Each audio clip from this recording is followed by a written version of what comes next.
What's the biggest regret of your career, Paul? You were saying about the sodium and all the rest of it. I agree.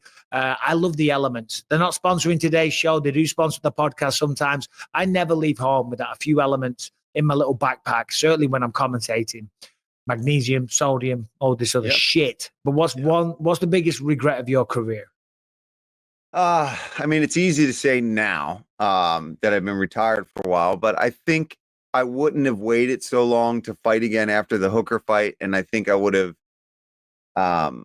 tried to get more in when I was still young enough and still in peak prime. But it was also 2020, and that I think that really contributed to me retiring when I did, was just no fans, all this kind of stuff. If it was just like it is now again, and I had taken a loss, and I would have came back earlier, but yeah, I would have tried a few more fights.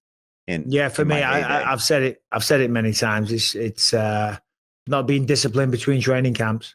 You know, for the most part, when I was living in England, the gym was almost like a 2-hour drive away, and I'm from a small town. There's probably more gyms there now, but in between fights, I would just blow up.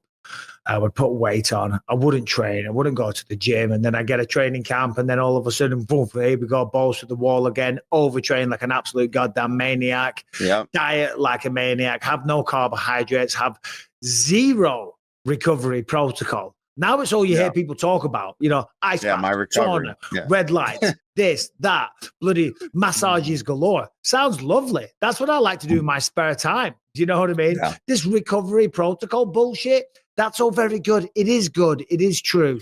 And you do need it. But also, you got to learn how to work hard as well. You know what I'm saying? Yeah. You can't replace it all with good old-fashioned, you can't replace good old-fashioned hard work. You know what I'm saying? I think it's funny because I think the old generation suffered from too much hard training, right? And we overdid it, and we were always banged up, and we sparred really hard and all that kind of stuff. But now I feel like the new generation has the opposite problem, where they're all trying to be elite level athletes, which is fantastic. But you're right. Don't go too hard. Fighters, though. Yeah. Don't go too hard. Don't go too hard. Make sure you recover. Don't overtrain. And I do feel like there's guys that worry about that so much now that they actually aren't trained properly enough when they get in there. It's like having a Ferrari and driving it like you're going for a Sunday drive with your grandma in it. You got to put that foot down sometimes. You got to go. You got to burn rubber. You got to take it around the course or the tracks or the back lanes and drive like a dickhead and risk your life and go for it and get the thrill and the rush. You know what I'm saying? Just like I was on the bloody freeway when I had a blowout. Yeah, it's true, though. You do have to feel that pressure. You do have to feel that intensity and that pace from time to time. You don't need to do it every single day. We know that now. But my God, you got to have those rounds, or you got to at least have that partner that's going to bring that out of you, right? Even if it's just one guy that you're going with where you know, all right, I'm going with Bisping today.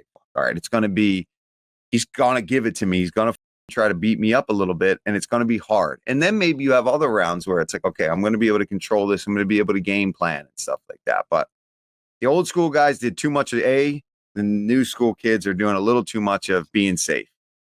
Yeah. There's no replacing hard work.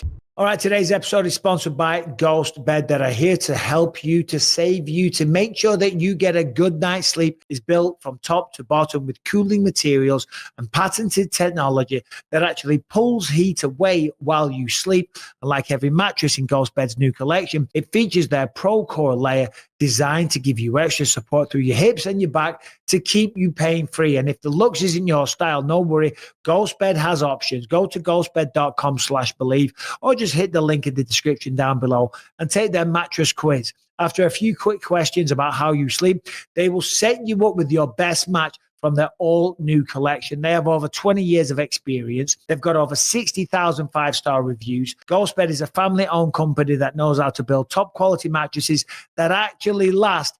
Every mattress is made in the USA and Canada using premium, durable materials. And whenever you're ready to upgrade your sleep, use the code BELIEVE at checkout for an extra 10% off.